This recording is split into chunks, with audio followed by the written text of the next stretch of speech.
Capítulo 7. Conclusão. Todos haviam sido intimados a comparecer perante os magistrados na quinta-feira, mas quando esse dia chegou, não houve necessidade do nosso testemunho. Um juiz mais elevado havia tomado o caso em mãos, e Jefferson Hope fora convocado perante um tribunal onde a estrita justiça lhe seria feita. Na própria noite de sua captura, o aneurisma se rompeu, e ele foi encontrado de manhã estendido sobre o chão da cela, com um plácido sorriso no rosto, como se tivesse podido, enquanto agonizava, rememorar uma vida útil e um trabalho bem feito. Gregson e Lestrade ficarão furiosos com sua morte, comentou Holmes, quando conversávamos sobre isso na noite seguinte. Que será da grande publicidade que esperavam? A meu ver, eles não tiveram muito a ver com a captura dele, respondi. O que fazemos nesse mundo não importa, retrucou meu companheiro amargamente. A questão é o que levamos as pessoas a acreditar que fizemos. Não faz mal. Continuou num tom mais animado, após uma pausa. Eu não teria perdido essa investigação por nada. Que eu me lembre, nunca houve casos melhor. Embora simples, comporta vários pontos extremamente instrutivos. Simples? Exclamei. Bem, de fato, dificilmente poderia ser descrito de outro modo, disse Sherlock Holmes sorrindo ante minha surpresa. A prova de sua simplicidade intrínseca é que, sem nenhuma ajuda, afora algumas deduções banais, precisei de apenas 3 dias para pôr as mãos no criminoso. É verdade. Já expliquei que, em geral, o que é fora do comum é um guia, não um obstáculo. Ao resolver um problema desse tipo, o essencial é ser capaz de raciocinar de trás para frente. Trata-se de uma façanha muito útil e muito fácil, mas as pessoas não a praticam muito. Nos assuntos cotidianos da vida é mais útil raciocinar para frente e assim a outra maneira passa a ser negligenciada. Há 50 pessoas capazes de raciocinar sinteticamente para uma capaz de fazê-lo analiticamente.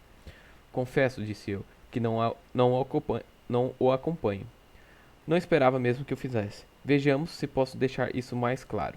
A maioria das pessoas, se você lhes descreve uma série de eventos, lhe dirá qual seria o resultado. Elas podem associar esses eventos em suas mentes e afirmar a partir deles que alguma coisa virá a acontecer. Um pequeno número delas, contudo, se você lhes conta um resultado, serão capazes de derivar de sua própria reflexão os passos que conduziram a ele. É essa a capacidade que me refiro quando falo de raciocinar de trás para frente, ou analiticamente. Compreendo. Ora, este era um caso em que nos foi dado o resultado e tínhamos de descobrir tudo o mais por nós mesmos. Agora, deixe-me tentar lhe mostrar os diferentes passos do meu raciocínio. Para começar pelo começo, aproximei da casa, como sabe, a pé, e com minha mente inteiramente livre de quaisquer impressões. Comecei naturalmente examinando a rua, e ali, como já lhe expliquei, vi claramente as marcas de um fiacre, que, como verifiquei mediante indagações, devia ter estado lá durante a noite. Certifiquei-me de que era um fiacre, e não uma carruagem particular, pela pouca distância entre as rodas. Os fiacres em Londres costumam ser bem mais estreitos do que os broughams de um cavalheiro. Esse foi o primeiro ponto que marquei. Em seguida, caminhei lentamente pela trilha do jardim, que por acaso era composta de uma terra argilosa, peculiarmente adequada para registrar impressões. Sem dúvida, ela lhe pareceu uma mera linha de lama pisoteada, mas para meus olhos treinados, cada marca sobre sua superfície tinha um significado. Nenhum ramo da ciência da detecção é tão importante e tão negligenciado quanto a arte de rastrear pegadas. Felizmente, sempre lhe dei grande ênfase, e a prática intensa fez dela uma segunda natureza para mim. Notei as pegadas pesadas dos policiais, mas notei também a pista de 2 homens que tinham passado primeiro pelo jardim. Foi fácil determinar que haviam estado ali antes dos outros, porque em alguns lugares suas marcas tinham sido inteiramente obliteradas por outras que tinham passado sobre elas. Formou-se assim meu segundo elo, que me disse que os visitantes noturnos eram 2, um notável pela sua altura, que calculei pelo comprimento de seu passo, e o outro apuradamente vestido, a julgar pela impressão pequena e elegante deixada por suas botas. Quando entrei na casa, esta última inferência foi confirmada. Meu homem bem calçado estava caído diante de mim. O alto, portanto, havia cometido o assassinato, se houvera assassinato. Não havia nenhum ferimento no corpo do morto, mas a expressão agitada de seu rosto me assegurou que ele antevira seu destino antes que este o abatesse. Homens que morrem de doença cardíaca ou de alguma causa natural súbita nunca exibem agitação em seus semblantes. Cheirando os lábios do morto, detectei um hálito ligeiramente azedo e cheguei à conclusão de que fora envenenado. Mais uma vez raciocinei que tomara o veneno à força, a partir da expressão de ódio e medo em seu rosto. Havia chegado a essa conclusão pelo método da exclusão, pois nenhuma outra hipótese corresponderia aos fatos. Não imagine que era uma ideia muito extravagante. A administração forçada de veneno não é absoluto uma novidade nos anais do crime. Os casos de Dolsk em Odessa e de Letorrier em Montpellier ocorrem de imediato a qualquer toxicologista. E agora vinha a grande questão do porquê. Roubo não fora o objetivo do assassinato, pois nada fora levado. Fora ele político ou uma mulher? Essa foi a questão com que me confrontei.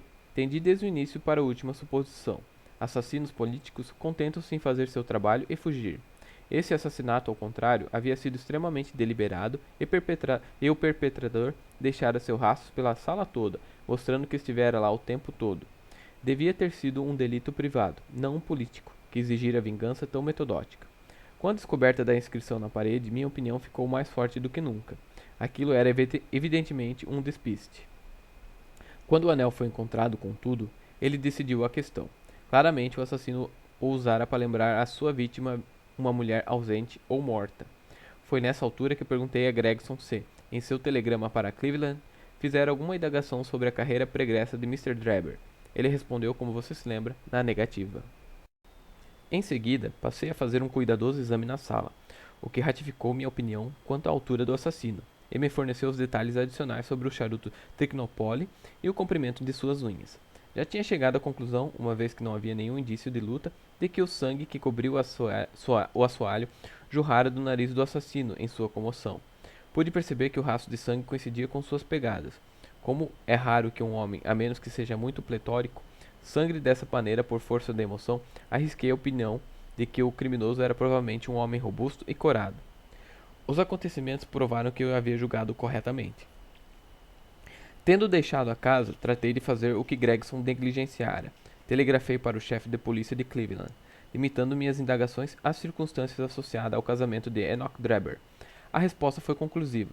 Segundo ela, Drebber já pedira a proteção da lei contra um antigo rival num caso de amor, chamado Jefferson Hope, e esse mesmo Hope encontrava-se presentemente na Europa. Agora eu sabia que tinha a chave do mistério na mão, restando apenas prender o assassino. Eu já concluíra, por força de reflexão, que o homem que caminhara em direção à casa do Conde Drebber não era outro senão aquele que conduzira o fiacre. As marcas na estrada mostravam-me que o cavalo havia vagado de uma maneira que teria sido impossível se houvesse alguém tomando conta dele. Nesse caso, onde poderia estar o cocheiro, se não dentro da casa? Mais uma vez, é absurdo supor que algum homem em seu perfeito juízo perpetraria um crime deliberado sob os próprios olhos, por assim dizer, de uma terceira pessoa que certamente o denunciaria. Por fim, supondo que um homem desejasse perseguir outro através de Londres, que meio melhor poderia adotar que se transformar em cocheiro? Todas essas considerações levaram-me à irresistível conclusão de que Jefferson Hope seria encontrado entre os cocheiros de fiacre da metrópole. Se ele foi cocheiro, não há nenhuma razão para acreditar que tenha deixado de ser. Ao contrário, de seu ponto de vista, qualquer mudança súbita tenderia a chamar a atenção sobre si. Provavelmente, pelo menos por algum tempo, continuaria a fazer seu serviço. Não havia nenhuma razão para suspeitar que usasse um nome falso. Por que adotaria outro nome num país em que ninguém conhecia o original? Assim, organizei meu corpo de detetives, de moleques, de rua, e mandei-os investigar sistematicamente todos os proprietários de fiacres em Londres, até dar com um homem que eu queria. Como eles se saíram bem, e como tirei proveito disso rapidamente, ainda está fresco na sua lembrança. O assassinato de Stangerson foi um incidente inteiramente inesperado, mas que, de todo modo, dificilmente poderia ter sido evitado. Através dele, como você sabe, entrei na posse das pílulas, cuja existência já supusera. Como vê, a coisa toda é uma cadeia de sequência lógica, sem uma ruptura ou falha. É maravilhoso, exclamei. Seus méritos deveriam ser publicamente reconhecidos. Deveria publicar um relato do caso. Se não o fizer, eu o farei para você. Pode fazer o que quiser, doutor, respondeu ele. Veja só, continuou, estendendo-lhe um jornal. Dê uma olhada nisto. Era o Eco do Dia, e o parágrafo que ele apontava era dedicado ao caso em questão. O público, lia-se ali, perdeu uma diversão sensacional com a súbita morte de um tal Hope, suspeito do assassinato de Mr. Enoch Drebber e de Mr. Joseph Stangerson.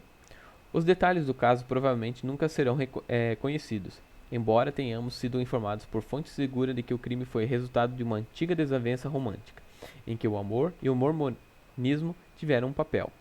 Parece que ambas as vítimas pertenceram em sua juventude aos santos dos últimos dias, e Hope, o prisioneiro falecido, também provém de Salt Lake City.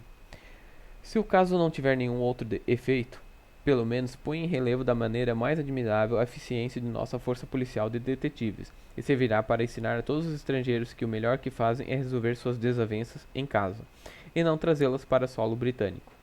É um segredo de polichinelo que o mérito por essa engenhosa captura pertence inteiramente aos conhecidos policiais da Scotland Yard, Mr. Lestrade e Gregson. O homem foi capturado, ao que parece, no apartamento de um certo Mr. Sherlock Holmes, que, na condição de amador, revelou que ele próprio algum talento na linha de detecção e que, com tais instrutores, podem esperar atingir com o tempo algum grau de sua competência.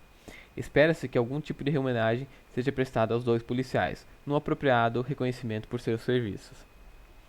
Eu não lhe disse quando começamos, exclamou Sherlock Holmes, rindo. Esse é o resultado de nosso estudo em vermelho, proporcionar-lhes uma homenagem. Não faz mal, respondi. Tenho todos os fatos em meu diário. O público haverá de conhecê-los. Nesse meio tempo, você deve contentar com a consciência do sucesso como o avarento romano. Populus mi sibilate, at mihi plaudo. Ipsi domi simul ac numus, contemplar-me in arca.